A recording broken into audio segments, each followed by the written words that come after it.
Welcome to the Scott King Show here on WPCC. Coach, another very disappointing 25-22 loss to BHP.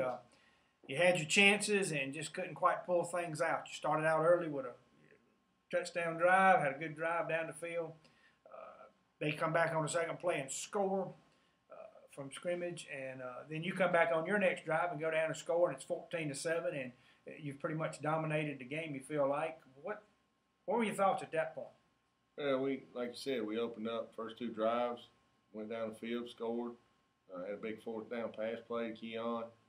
Uh, feel pretty good. We gave up the big play. They picked on our backup corner.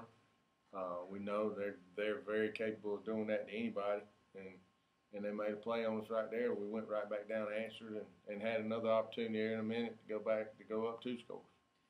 And Coach, like I say, then you stopped them and you went back down the field, and penalty kind of put you back and had a long fourth down, and you dialed up a fourth down play that looked like it might work, and you ended up just a little bit short. Well, we had Coach Webb had drawn up an excellent fake field goal. They lined up exactly like we thought they were going to line up. We called it, we ran it. We just didn't get the pitch out there, and you don't make plays sometimes. Doesn't matter if they look good from the get go or not. You still got to finish them and execute.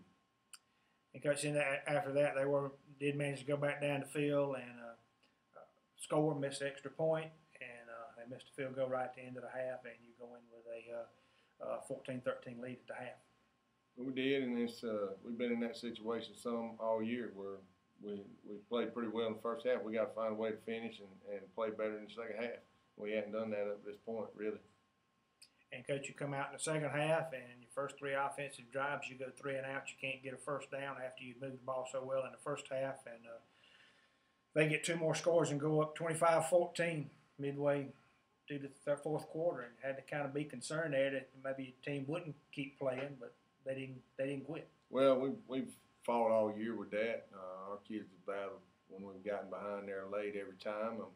I guess it was about almost 3:40 or so to go when they scored and went up 25. We had them at fourth and one. They punched it in just barely.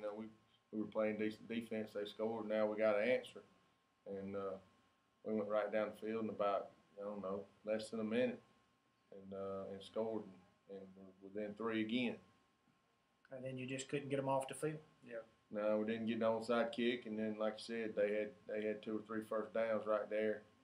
Handing it off and getting on the edge, and we didn't get them stopped. Well, Coach, that ends your pre-region, your 5 pre-region games. How do you feel like your team's progressed through this first 5 weeks? Well, we feel like we've gotten better, but we don't have the results to show for it. And it's like I told our kids after the game the other night. Bottom line is, whether you're getting better or not, you still got to win football games. We hadn't finished it out. We hadn't won those games. And it's time to start putting a full 4-quarter game together.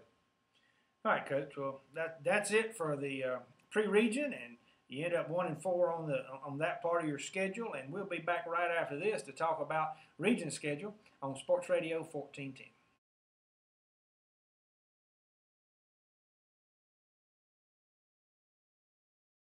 And welcome back to the Scott King Show, Coach. It's time for region play. 5 more games in this part of the season to find out where you're going to be able to get into the playoffs and where you're going to end up if you do. Chapin's your first opponent. They're 2-3, but played some pretty good football. They lost to Irmo by a score of 3-0, so obviously they're playing some pretty good defense. They beat Swansea 9-6. Newberry beat them 25-16, and they beat Mid Carolina 26-24. So they've been in some ball games every week too. Yeah, they're a good football team. They should have beat Irmo 3-0. They missed a chip shot field goal at the end of regulation, and had to go to overtime and had a penalty. So they were behind the 8 ball, and Irmo kicked the field goal, beat them. They should have won the game. It should be 3-2. And they played Mid Carolina, Newberry, Irmo, those guys. Dutch Fork was the only one that beat them, and I think they're an outstanding football team. All right, Coach. They're going to come in here anchored by a big offensive lineman that's committed to South Carolina. Tell us a little bit about him and their offense and what we can expect. Well, that's big 6'8", 270-pound Mason Zandy. He's a big old kid. We're going to line up in front of him with a 5'6" defensive end and go at it. he's a good football player. They're a good football team. They're well coached. They play hard. They're going to run the ball out of the eye and offset, the little pistol formation. Then they're going to split it out one back and try to throw some quick routes on us. We got to stop the run and be ready to break up on the passes. Well, Coach, last year they came to Clinton and were up on you 14-0 before you could turn around good. Like maybe you'd taken them a little lightly. I don't think that's going to be the case this week. Well, they got on us. We were fortunate that they only got those two, and we started playing and played well after that. But these guys are scrappy. They're going to play good football. And if we're not ready, they're going to stick it to us. And they typically have a pretty good kicking team. The kickoff man's got a bunch of the onside kicks. They line up in the covey and come at you, and they'll kick it here, kick it there. They're fantastic at it. So, hopefully we can keep them scoring so they don't kick it off to themselves and try to get it back. Okay. Coach, you got through with your pre-region. You got these 5 region games. What do you tell your kids this week to get them ready for the region? Well, everybody's 0-0. We were 1-4 in the first 5 games. We didn't finish, and we hadn't beaten, a good football team. So we got to find a way to start beating good teams, and everybody's at the same point this year right now, 0-0. And that's every week. If you want to play bigger football games in November, you better play them and win them now.